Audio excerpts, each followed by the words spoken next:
Hello friends, हमारे channel VS online tips में आप सभी लोगों का एक बार फिर से बहुत बहुत स्वागत है। रेलवे की ओर से 11,127 पदों के लिए असिस्टेंट लोको पायलट यानी एएलपी का नोटिफिकेशन जारी कर दिया गया है। तो दोस्तों, आज की वीडियो में हम जानने वाले हैं कि आप अपने मोबाइल की मदद से ही घर बैठे असिस्टेंट लोको पायलट का ऑनलाइन फॉर्म कैसे भरेंगे, फॉर्म भरते समय आपको क्या क्या डॉक्यूमेंट लगेगी, क्या प्रोसेस होगा, कितना फीस लगेगा, पूरी जानकारी स्टेप टू स्टेप आपको इस वीडियो में बताई जाएगी। तो चलिए वीडियो शुरू करते हैं। दोस्तों, आप यहाँ पर नोटिफिकेशन देख सकते हैं। रेलवे की ओर से असिस्टेंट लोको पायलट की भर्ती के संबंध में यहाँ पर पूरा जो नोटिफिकेशन है वह जारी किया गया है। नोटिफिकेशन में आप यहाँ पर देखेंगे तो ऑनलाइन फॉर्म भरने का जो लास्ट डेट है 14 जून रखा गया है। आप 14 जून तक ऑनलाइन फॉर्म भर पाएंगे। फॉर्म भर लेने के बाद अगर आपने फीस को सबमिट नहीं किया है, फीस का पेमेंट नहीं किया है, तो 16 जून तक यहाँ पर फॉर्म में आपको फीस पेमेंट करने का लास्ट डेट है वह रखा गया है। साथ यहाँ पर मॉडिफाई करने का जो विंडो है 17 जून को शुरू हो जाएगा, जो यहाँ पर 26 जून तक आप अपने फॉर्म में सुधार यानी करेक्शन है वह कर पाएंगे। अब दोस्तों आगे देखेंगे तो पोस्ट के बारे में जानकारी दिया गया है। असिस्टेंट लोको पायलट के टोटल यहाँ पर 11,127 पदों के लिए वैकेंसी जारी किया गया है। साथ ही एज के यहाँ पर लिमिट देख पाएंगे तो 18 साल से 30 वर्ष यहाँ पर एज लिमिट दिया गया है। फॉर्म भरते समय आपको कितना फीस लगेगा तो फीस के बारे में यहाँ पर जानकारी दिया गया है। जनरल और ओबीसी कैटेगरी के कैंडिडेट को 500 रुपये का यहाँ पर पेमेंट लगेगा। एग्जाम होने के बाद आपका जो 400 रुपये है आपके अकाउंट पर रिफंड कर दिया जाएगा। वही बात करें SC ST एक्स सर्विसमैन और फीमेल, साथ ही ट्रांसजेंडर और दोस्तों यहाँ पर गरीबी रेखा के अंतर्गत नीचे आते हैं, इन सभी कैटेगरी के कैंडिडेट का यहाँ पर पेमेंट है 250 रुपये का पेमेंट यहाँ पर आपको देना पड़ेगा। जब आप एग्जाम देंगे तो आपका पूरा फीस है आपके अकाउंट पर रिफंड कर दिया जाएगा। इस प्रकार से आप यहाँ पर पूरी नोटिफिकेशन देख पाएंगे। ऑनलाइन फॉर्म सबमिट करने के लिए सबसे पहले आप अपने मोबाइल के ब्राउजर को ओपन कर लीजिए। सर्च के ऑप्शन पर आकर आपको RRB ऑनलाइन लिख के सर्च करना है। अब यहाँ पर वेबसाइट पर देखेंगे तो RRB होम लिखा इस प्रकार से एक वेबसाइट दिखेगी, यहाँ पर आप क्लिक कर लीजिए और RRB की जो ऑफिशियल पेज है इस प्रकार से ओपन हो जाएगी। दोस्तों यहाँ पर देखेंगे तो आपको यहाँ पर जो है अप्लाई करने के एक ऑप्शन दिया गया है। सिंपली आप यहाँ पर क्लिक कर लीजिए। जैसे यहाँ पर क्लिक करेंगे तो आपको यहाँ पर 3 ऑप्शन दिखेगा। दोस्तों, अगर आपने रेलवे में कभी भी फॉर्म भरा हुआ है तो यहाँ पर आपका प्रोफाइल बन गया होगा, तो आपको दोबारा प्रोफाइल बनाने की आवश्यकता नहीं है। तो इसके लिए आपको यहाँ पर जो है ऑलरेडी है अकाउंट पर आपको क्लिक करना पड़ेगा। अब यहाँ पर क्लिक करेंगे तो यहाँ पर लॉगिन करने की 2 मेथड दिए गए हैं।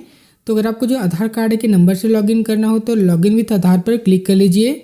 अगर आपने अभी तक अकाउंट नहीं बनाया हुआ है, प्रोफाइल नहीं बनाया हुआ है, तो सबसे पहले आपको अकाउंट क्रिएट करना पड़ेगा। तो नीचे देखेंगे तो क्रिएट एस अकाउंट लिखा हुआ एक ऑप्शन दिखेगा, यहाँ पर आपको क्लिक करना है।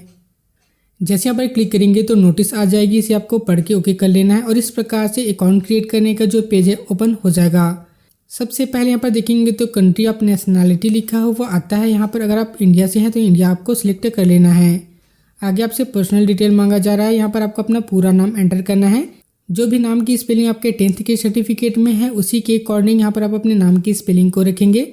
पूरा नाम यहाँ पर डालने के बाद दोबारा आप यहाँ पर जो है रीटाइप फुल नेम पर क्लिक करके दोबारा नाम को यहाँ पर टाइप करके रीटाइप कर लीजिए।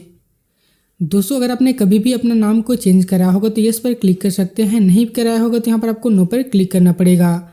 आगे आपसे डेट ऑफ बर्थ मांगा जा रहा है, यहाँ पर क्लिक कर लीजिए। इस प्रकार से आपका कैलेंडर है ओपन हो जाएगा। यहाँ से आप अपने जो डेट ऑफ बर्थ के सबसे पहले ईयर को सिलेक्ट करेंगे, मंथ को सिलेक्ट कर लीजिए और डे पर क्लिक करेंगे तो आपका डेट ऑफ बर्थ है यहाँ पर आ जाएगा। इसके बाद रीटाइप आपको डेट ऑफ बर्थ लिखा हुआ आता है, तो दोबारा यहाँ पर आप अपने जो डेट ऑफ बर्थ को दोबारा यहाँ पर टाइप कर लीजिए। यहाँ पर क्लिक करके यहाँ से आप अपने डेट ऑफ बर्थ को टाइप कर पाएंगे। इसके बाद आपको जेंडर सिलेक्ट करना है, यहाँ पर क्लिक करेंगे। मेल है या फीमेल है या ट्रांसजेंडर है, आपको अपना जेंडर यहाँ से सिलेक्ट कर लेना होगा। बगल में आपको दोबारा जेंडर सिलेक्ट करना है। आगे आपसे देखेंगे तो फादर नेम लिखा हुआ आता है, यहाँ पर आप अपना फादर नेम लिखेंगे। आपके 10th के सर्टिफिकेट में जो भी जानकारी दिया गया है उसी के अनुसार यहाँ पर आप अपना जो जानकारी को फिल कर लीजिए। दोबारा रीटाइप फादर नेम पर क्लिक करके दोबारा आप अपना फादर नेम को एंटर कर लीजिए। इसके बाद आगे मदर्स नेम पूछा जा रहा है, तो यहाँ पर आप अपने मदर्स नेम को डालेंगे। रीटाइप मदर्स नेम पर क्लिक करके दोबारा मदर्स नेम को यहाँ पर आप एंटर कर लीजिए। इसके बाद यहाँ पर आपसे कॉन्टैक्ट का डिटेल पूछा जा रहा है। यहाँ पर सबसे पहले ईमेल आईडी आपसे मांगी जा रही है, तो यहाँ पर आप अपना ईमेल आईडी को एंटर कर लीजिए।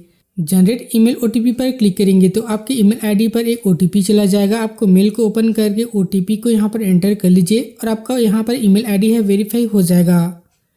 ईमेल आईडी वेरिफिकेशन हो जाने के बाद नीचे आपसे मोबाइल नंबर मांगा जा रहा है, यहाँ पर आप अपना मोबाइल नंबर टाइप कर लीजिए और जनरेट मोबाइल OTP पर क्लिक कर लीजिए। इसके बाद जो भी आपने मोबाइल नंबर दिया हुआ है उस पर एक OTP आ जाएगा। उस OTP को डालकर आपको यहाँ पर मोबाइल नंबर को वेरीफाई कर लेना है। अब दोस्तों आगे देखेंगे तो आपको यहाँ पर वेरिफिकेशन कराने के लिए मांगा जा रहा है। यहाँ पर आपको दो ऑप्शन मिलेगा, या तो आप डिजिलॉकर के थ्रू आप अपना जो प्रोफाइल को वेरीफाई कर सकते हैं, या आधार कार्ड के नंबर डालकर यहाँ पर आप अपने प्रोफाइल को वेरीफाई कर लीजिए। अगर आपने डिजिलॉकर का अकाउंट क्रिएट कर लिया है तो यहाँ से भी आप आसानी से कर पाएंगे। आधार कार्ड से वेरिफिकेशन कराने के लिए वेरिफिकेशन थ्रू आधार कार्ड लिखा हुआ आता है, यहाँ पर आप क्लिक कर लीजिए। इसके बाद नीचे आपसे आधार कार्ड का नंबर मांगा जा रहा है, यहाँ पर आप अपना आधार कार्ड का नंबर को एंटर कर लीजिए। इसके बाद यहाँ पर जनरेट आधार OTP पर क्लिक करेंगे तो आपके जो भी आधार कार्ड पे लिंक मोबाइल नंबर होगा उस नंबर पर OTP चला जाएगा। उस OTP को यहाँ पर डाल लीजिए और वेरीफाई कर लीजिए। आधार कार्ड वेरिफिकेशन हो जाने के बाद I confirm I am 18 year old लिखा हुआ आता है, इसे आप सिलेक्ट कर लेंगे। इसके बाद यहाँ पर आपको पासवर्ड बनाने के लिए कहा जा रहा है। यहाँ पर आपको जो है कम से कम 8 कैरेक्टर से 13 कैरेक्टर के बीच आपको कुछ इस प्रकार से small letter, capital letter, special character को यूज़ करते हुए मिक्स पासवर्ड क्रिएट कर लेना है। पासवर्ड डालने के बाद दोबारा उसी पासवर्ड को डालकर कंफर्म कर लीजिए। इसके बाद कैप्चा कोड पर यहाँ पर चेक मार्क कर लेंगे। इसके बाद preview and create in account लिखा हुआ आता है, तो यहाँ पर क्लिक करेंगे तो आपका जो प्रोफाइल का प्रीव्यू है देखने को मिल जाएगा। वहाँ से आप पूरी डिटेल चेक करके सबमिट करेंगे तो आपका प्रोफाइल है यहाँ पर क्रिएट हो जाएगा।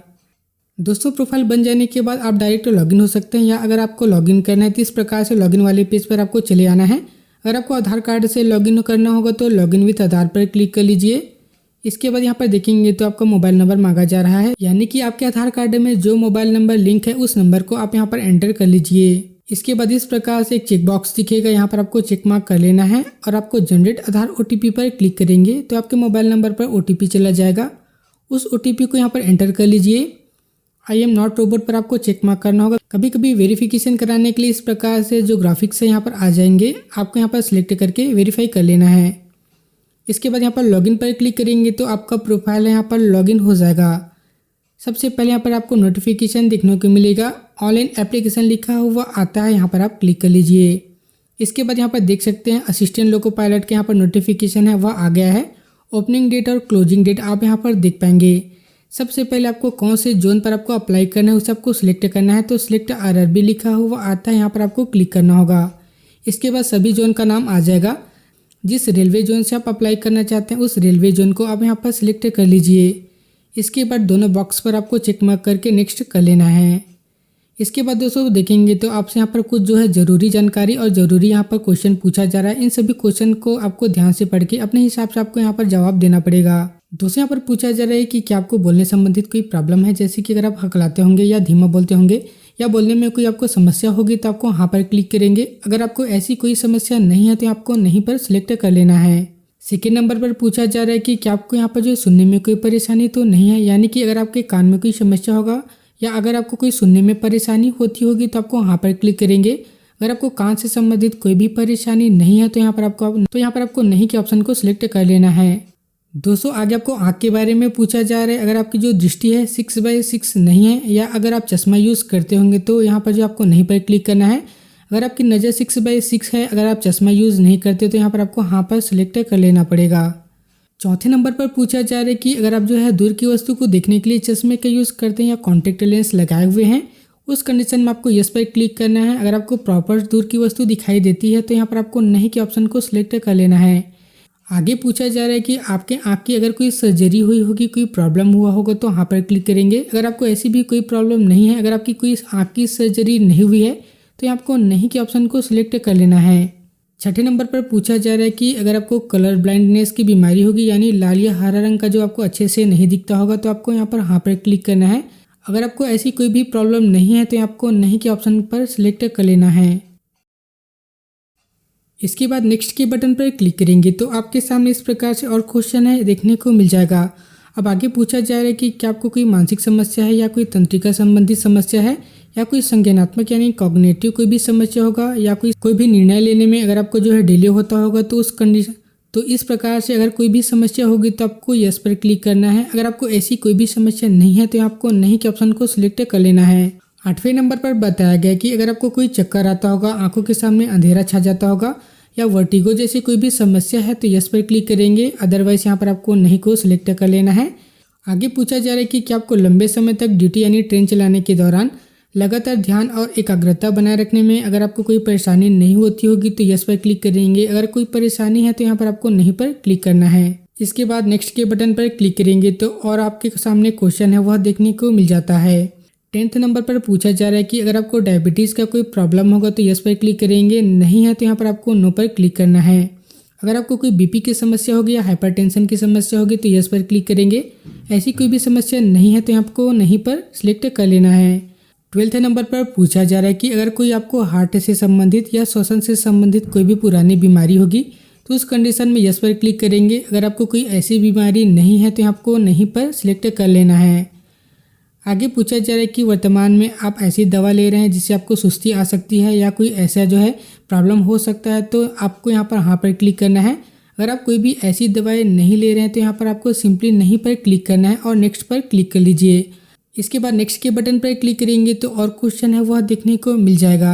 आगे पूछा जा रहा है कि क्या आपको कोई भी नशीली दवाई या कोई भी ऐसी जो है नशीले पदार्थ का आदत होगा तो यस पर क्लिक करेंगे। अगर आपको कोई भी नशीले पदार्थ का आदत नहीं है तो यहाँ पर आपको नहीं पर सिलेक्ट कर लेना है। अगर आप जो है ड्रिंक करते हैं, शराब का सेवन करते होंगे तो यस पर क्लिक करेंगे। अगर आप शराब का सेवन नहीं करते तो यहाँ पर आपको नहीं पर क्लिक करना है। तो दोस्तों देख सकते हैं इस प्रकार से जितने भी क्वेश्चन हैं आप अपने हिसाब से यस या नो पर सिलेक्ट कर लीजिए। इसके बाद इस प्रकार से डिक्लेरेशन आएगा, आपको यहाँ पर चेक मार्क करना है और सबमिट कर लीजिए। जैसे ही फ्रेंड्स यहाँ पर क्लिक करेंगे तो आपका यहाँ पर जो क्वेश्चन है कंप्लीट हो जाएगा और आगे यहाँ पर ऑनलाइन फॉर्म भरने के जो स्टेप है वह बताए गए हैं। सबसे पहले आप यहाँ पर देखेंगे तो आपकी जो पर्सनल इन्फॉर्मेशन है वह देखने को मिल जाती है। जो भी आपने डिटेल जो है रजिस्ट्रेशन के दौरान फिल किया हुआ है वह डिटेल आप यहाँ पर देख पाएंगे।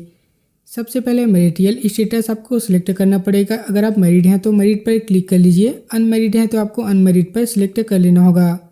इसके बाद रिलीजन यानी धर्म पूछा जा रहा है, हिंदू, मुस्लिम, क्रिश्चियन, सिख, जो भी आपकी धर्म होगी यहाँ से सिलेक्ट कर लीजिए। मदर टंग यानी आपकी मातृभाषा पूछी जा रही है तो जो भी आप मातृभाषा बोलते हैं, हिंदी, इंग्लिश, गुजराती, मराठी, उसे आप यहाँ पर सिलेक्ट कर लीजिए। इसके बाद यहाँ पर एग्जाम का लैंग्वेज पूछा जा रहा है तो कौन से लैंग्वेज में आप एग्जाम देना चाहते हैं, कौन से लैंग्वेज में कंफर्टेबल हैं उसे आप सिलेक्ट कर लेंगे। हिंदी होगा तो हिंदी पर क्लिक करेंगे, इंग्लिश होगा तो इंग्लिश पर क्लिक कर लीजिए। इसके बाद आपके चेहरे या जो है शरीर पर कोई भी पहचान मार्क्स होगा उसे यहाँ पर पूछा जा रहा है तो आपके चेहरे पर कोई भी तिल का निशान, कट का निशान या आपके बॉडी पर कोई भी ऐसा निशान होगा उसे आप यहाँ पर एंटर कर लेंगे। कहीं पर तिल का निशान होगा तो यहाँ पर लिख सकते हैं, कहीं पर कट का निशान होगा तो उसे यहाँ पर सेकेंड नंबर पर जो पहचान दिया गया है उसे आप यहाँ पर फिल कर सकते हैं। आइडेंटिफिकेशन मार्क्स देने के बाद यहाँ पर आपसे कम्युनिटी पूछा जा रहा है, यहाँ पर क्लिक करेंगे तो यहाँ से आपको अपना कैटेगरी सिलेक्ट करना है। जनरल है, एससी है, एसटी है या ओबीसी है, जो भी आपकी कैटेगरी होगी यहाँ से आप अपना कैटेगरी सिलेक्ट कर लीजिए। अगर आप जो एससी, एसटी या ओबीसी कैटेगरी के कैंडिडेट हैं तो यहाँ पर आपको अपना जो है कास्ट सर्टिफिकेट को अपलोड करना है और उसकी जानकारी यहाँ पर मांगी जा रही है। इसके लिए यहाँ पर I understand and I agree पर आपको क्लिक करना पड़ेगा। तो जो भी आपकी सेंट्रल कास्ट सर्टिफिकेट होगी उसी की जानकारी आपको फिल करना है। अगर आपने अभी तक सेंट्रल कास्ट सर्टिफिकेट नहीं बनवाया हुआ है तो जल्दी से जाकर आप अपना सेंट्रल कास्ट सर्टिफिकेट बनवा लीजिए। दोस्तों आप अपने ज़िले के ऑफिस में जाकर सेंट्रल कास्ट सर्टिफिकेट 1 से 2 दिनों में आसानी से बनवा सकते हैं। तो यहाँ पर आपको सेंट्रल कास्ट सर्टिफिकेट की जानकारी ही देना पड़ेगा और उसे ही आपको अपलोड करना है। सबसे पहले यहाँ पर देखेंगे तो नेम ऑफ कास्ट लिखा हुआ आता है तो आपके कास्ट सर्टिफिकेट में जो भी आपकी जाति होगी उसे आप यहाँ पर एंटर कर लीजिए। इसके बाद सर्टिफिकेट का नंबर मांगा जा रहा है तो आपकी जाति प्रमाण पत्र में जो भी यहाँ पर जो आपका रजिस्ट्रेशन नंबर होगा उसे आप यहाँ पर एंटर कर लीजिए। इसके बाद आपका जो सेंट्रल कास्ट सर्टिफिकेट किसके द्वारा इशू किया गया है उस अथॉरिटी की आपको यहाँ पर पोस्ट सेलेक्ट करना है। जैसे यहाँ पर क्लिक करेंगे तो देख सकते हैं बहुत सारे यहाँ पर पोस्ट आ जाएंगे। तो जिसके द्वारा आपकी जो सेंट्रल कास्ट सर्टिफिकेट बनाई गई है, जिस अधिकारी द्वारा बनाया गया है उस अधिकारी का पोस्ट आपको यहाँ पर सिलेक्ट करना पड़ेगा। इसके बाद कौन सी स्टेट से आपका जो सर्टिफिकेट जारी हुआ है उस स्टेट को आप यहाँ पर सिलेक्ट करेंगे। कौन से डेट पर आपका सर्टिफिकेट बना हुआ है उस डेट को आप यहाँ पर क्लिक करके इस जो है कैलेंडर से सिलेक्ट कर लीजिए। दोस्तों आपको बता दो कि आपकी जो भी सेंट्रल कास्ट सर्टिफिकेट होती है उसकी वैलिडिटी केवल 1 साल की रहती है। तो आपका जो कास्ट सर्टिफिकेट है 1 साल के अंतर्गत बना हो तभी यहाँ पर वैलिड है, अदरवाइज यहाँ पर डेट है वह आपका एक्सेप्ट नहीं करेगा। तो 1 साल के अंदर बना हुआ सर्टिफिकेट ही आप यहाँ पर यूज़ कर पाएंगे। इस प्रकार से आप यहाँ पर पूरी जानकारी दे सकते हैं। अगर आप एससी या एसटी कैटेगरी के कैंडिडेट हैं तो यहाँ पर आपको अपना कास्ट सर्टिफिकेट को अपलोड करने के लिए भी कहा जाएगा। तो आपका जो ट्रेवल पास होता है उसके लिए यहाँ पर आप अपना कास्ट सर्टिफिकेट को भी अपलोड कर सकते हैं। इसके बाद आगे देखेंगे तो यहाँ पर आपको अपना पूरा पोस्टल एड्रेस है वह पूछा जा रहा है। सबसे पहले स्टेट पर क्लिक करके आप अपना स्टेट सेलेक्ट करेंगे। इसके बाद यहाँ से आप अपना डिस्ट्रिक्ट को सिलेक्ट कर लीजिए और एड्रेस लिखा हुआ आता है, यहाँ पर आप अपना पूरा एड्रेस है उसे एंटर कर लीजिए, जैसे कि हाउस नंबर, आसपास के गली मोहल्ले का नाम, आपका वार्ड का नाम, आपका तहसील, जिला, ये सारी जानकारी आप यहाँ पर एड्रेस में फिल कर लीजिए। इसके बाद यहाँ पर देखेंगे तो आपका जो है नियरेस्ट मेजर यहाँ पर टाउन पूछा जा रहा है, तो आसपास की आपकी जो भी सिटी होगी उसका नाम आप यहाँ पर एंटर कर लीजिए। इसके बाद पिन कोड मांगा जा रहा है, यहाँ पर आप अपना पिन कोड डाल दीजिए और आपका जो प्रेजेंट एड्रेस है यहाँ पर फिल हो जाएगा। इसके बाद बगल में देखेंगे तो आपसे परमानेंट एड्रेस है वह मांगा जा रहा है, तो आपका प्रेजेंट और परमानेंट एड्रेस अलग होगा, तो आप यहाँ पर परमानेंट एड्रेस भी फिल कर लीजिए। अगर दोनों एड्रेस सेम है तो यहाँ पर आपको इस बॉक्स पर टिक मार्क करेंगे तो यहाँ पर एड्रेस है ऑटोमेटिक फिल हो जाएगा। इसके बाद जो भी आप जानकारी दिए हुए हैं एक बार अच्छे से चेक कर लीजिए और यहाँ पर देखेंगे तो सेव का ऑप्शन दिया गया है, यहाँ पर आप क्लिक करेंगे और नेक्स्ट के बटन पर क्लिक कर लीजिए। जैसे फ्रेंड्स यहाँ पर क्लिक करेंगे तो आपके सामने यहाँ पर सेकेंड स्टेप है आ जाएगा। अब दोस्तों सेकेंड स्टेप में आपको अदर डिटेल है वह पूछा जा रहा है। सबसे पहले एक्स सर्विसमैन का डिटेल पूछा जा रहा है, तो अगर आप एक्स सर्विसमैन कैटेगरी के कैंडिडेट होंगे तो यहाँ पर आपको यस पर क्लिक करके एक्स सर्विसमैन का डिटेल देना पड़ेगा। अगर आप एक्स सर्विसमैन नहीं है तो यहाँ पर आपको नो पर सिलेक्ट कर लेना है। इसके बाद देखेंगे तो इकोनॉमिकल बैकग्राउंड क्लास पूछा जा रहा है। अगर आप गरीबी रेखा के अंतर्गत आते होंगे, अगर आपका जो गरीबी रेखा का राशन कार्ड बना होगा तो उसकी जानकारी आप यहाँ पर दे सकते हैं। यहाँ पर क्लिक करके यस पर क्लिक करके उसकी जानकारी दे दीजिए। अगर आप गरीबी रेखा के अंतर्गत नहीं आते तो यहाँ पर आपको नो पर क्लिक करना पड़ेगा। आगे यहाँ पर एम्प्लॉयमेंट का डिटेल पूछा जा रहा है, तो अगर आप जो है रेलवे के एम्प्लॉय होंगे, रेलवे में जॉब करते होंगे तो यस पर क्लिक करेंगे, अदरवाइज यहाँ पर आपको नो पर क्लिक करना पड़ेगा। इसके बाद आगे देखेंगे तो करंट एम्प्लॉयमेंट डिटेल पूछा जा रहा है, तो अभी आप कहाँ जॉब करते हैं उसकी जानकारी दे सकते हैं। अगर आप अभी जॉब नहीं करते, पढ़ाई कर रहे हैं या बेरोजगार हैं तो यहाँ पर आपको नॉट एप्लीकेबल पर क्लिक कर लेना है। आगे पूछा जा रहा है कि अगर आपने रेलवे में अप्रेंटिसशिप किया होगा तो यहाँ पर यस पर क्लिक करेंगे, नहीं किया है तो यहाँ पर आपको नो पर क्लिक करना पड़ेगा। अब दोस्तों यहाँ पर देखेंगे तो आगे आपसे आधार कार्ड का नंबर पूछा जा रहा है, यानी कि जो भी आपका आधार कार्ड जिस बैंक पे लिंक होगा तो NPCI के थ्रू आपका पैसा है उसी अकाउंट पर रिफंड किया जाएगा। तो सबसे पहले आपको ये चेक कर लेना है कि आपका जो आधार कार्ड है आपके बैंक पर लिंक है या नहीं। अगर आपका जो आधार कार्ड है आपके बैंक पर लिंक नहीं है तो उस कंडीशन में सबसे पहले आप जो है ऑफिस जाकर NPCI यानी मैपिंग को आपको एक्टिवेट करवा लेना होगा, तभी आपका पैसा है आपके अकाउंट पर रिफंड हो जाएगा और तभी आप यहाँ पर फॉर्म को फिल कर पाएंगे।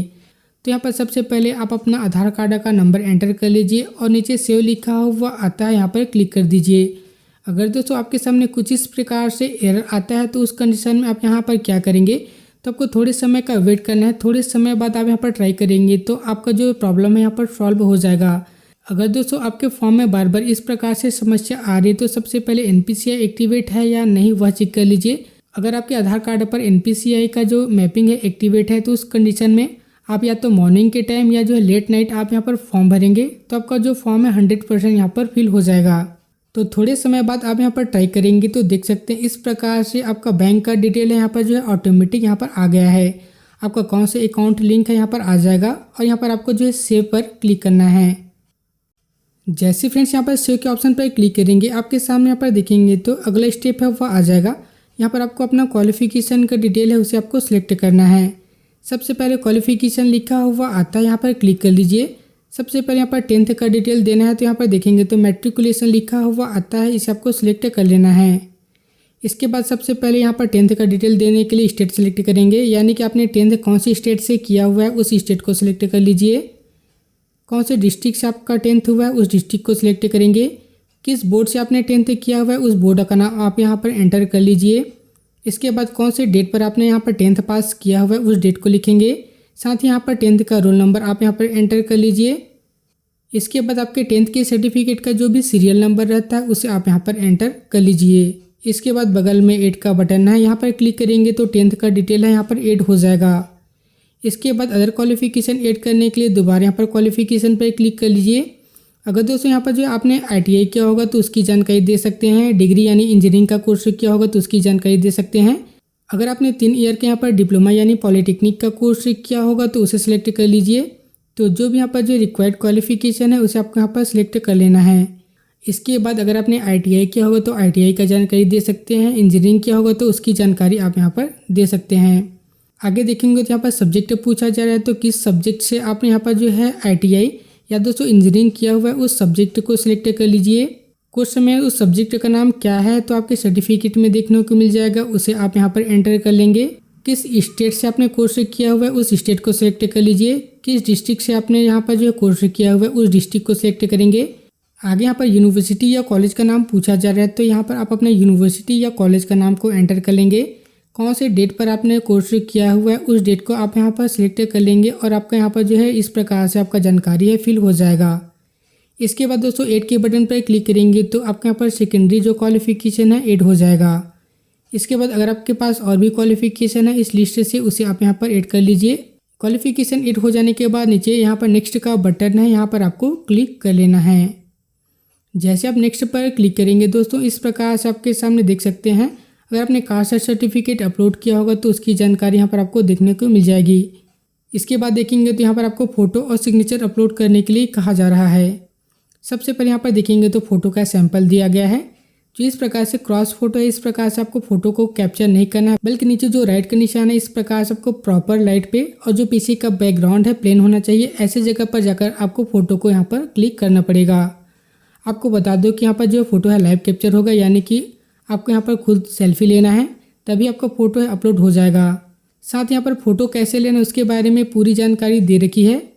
तो फ़ोटो लाइव फ़ोटो कैप्चर करने के लिए कैप्चर लाइव इमेज लिखा हुआ आता है, यहाँ पर आप क्लिक कर लीजिए। यहाँ पर देखेंगे तो फ़ोटो आपको कैसे लेना है कैसे नहीं लेना है इसके बारे में यहाँ पर जानकारी दिया गया है। आगे पूछा जा रहा है कि अगर आपकी कोई भी ट्विन होगी यानी कि हमशक्ल होगा तो यहाँ पर यस पर क्लिक कर दीजिए, अदरवाइज यहाँ पर आपको नो पर क्लिक करना है। कैप्चर लाइव इमेज लिखा हुआ आता है, यहाँ पर क्लिक करेंगे तो आपके मोबाइल पर इस प्रकार से जो आपका कैमरा है ओपन हो जाएगा।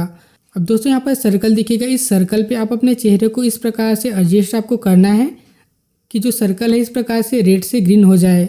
ग्रीन होने के बाद आप अपने जो है आँख को एक बार ब्लिंक करेंगे या थोड़ा सा वेट करेंगे तो आपका फ़ोटो है इस प्रकार से कैप्चर हो जाएगा और राइट का निशान आ जाएगा।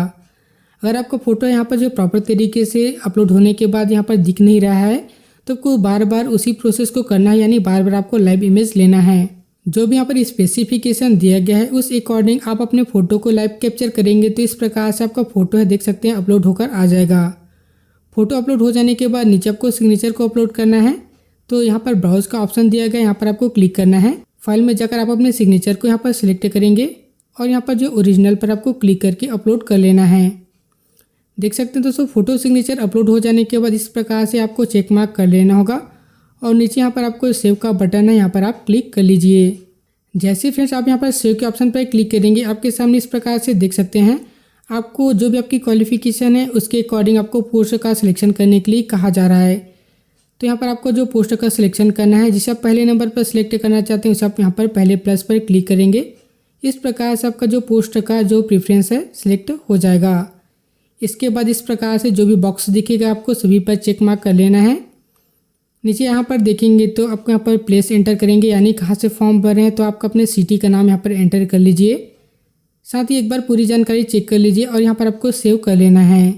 जानकारी सेव कर लेने के बाद दोस्तों नीचे देखेंगे तो प्रीव्यू एप्लीकेशन लिखा हुआ आता है, यहाँ पर आप क्लिक कर लेंगे।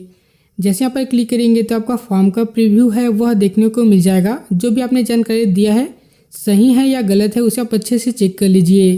दोस्तों पूरी जानकारी अच्छे से चेक कर लेने के बाद अगर पूरी जानकारी सही है तो आगे आपको यहाँ पर देखेंगे तो इस प्रकार से आई हैव चेक्ड लिखा हुआ आता है। इस बॉक्स पर आपको चेक मार्क करना है और आपको सबमिट कर लेना है। जैसे फ्रेंड्स सबमिट करेंगे दोबारा यहाँ पर आपको जो कंफर्मेशन करने के लिए कहा जा रहा है। जैसे यहाँ पर क्लिक करेंगे तो देख सकते हैं आपका पेमेंट का जो डिटेल है आ जाएगा। तो यहाँ पर अलग अलग कैटेगरी की अलग अलग पेमेंट अमाउंट है वह देखने को मिल जाती है। पेमेंट करने के लिए नीचे देखेंगे तो पे विथ SBI ई पे लिखा हुआ आता है, यहाँ पर आप क्लिक कर लीजिए। जैसे यहाँ पर क्लिक करेंगे तो इस प्रकार से नोटिस आएगा, आपको यहाँ पर चेक मार्क करके प्रोसीड पर क्लिक करना है। इसके बाद दोस्तों यहाँ पर देखेंगे तो आपको पेमेंट करने का यहाँ पर देख सकते हैं इस प्रकार से ऑप्शन आ जाएगा। यहाँ से आप अपने जो है डेबिट कार्ड या क्रेडिट कार्ड के माध्यम से पेमेंट कर सकते हैं। सबसे पहले कार्ड का नंबर लिखा हुआ आता है, यहाँ पर कार्ड का नंबर डालेंगे। आप अपने जो बैंक का नाम आ जाएगा, साथ ही आपके जो कार्ड का एक्सपायरी डेट CVV नंबर आपके कार्ड पे पूरी जानकारी मिल जाएगी, उसे एंटर करेंगे।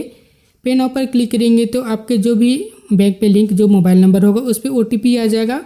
उस OTP को डालकर आप पेमेंट करेंगे तो आपका पेमेंट यहाँ पर सक्सेसफुल हो जाएगा। इसके बाद दोस्तों आपको यहाँ पर जो है प्रिंट के बटन पर क्लिक करेंगे तो आपका एप्लीकेशन फॉर्म है यहाँ पर आसानी से प्रिंट हो जाता है। तो दोस्तों देख सकते हैं इस प्रकार से आप अपने मोबाइल की मदद से ही घर बैठे आरआरबी असिस्टेंट लोको पायलट का ऑनलाइन फॉर्म भर पाएंगे। तो दोस्तों यह वीडियो आपको कैसी लगी नीचे कमेंट करके ज़रूर बताएं। अगर फॉर्म भरने में कोई परेशानी आ रही होगी तो उसे भी कमेंट करके हमसे पूछ सकते हैं। तो आज की वीडियो में बस इतना ही, मिलते हैं अगले वीडियो में।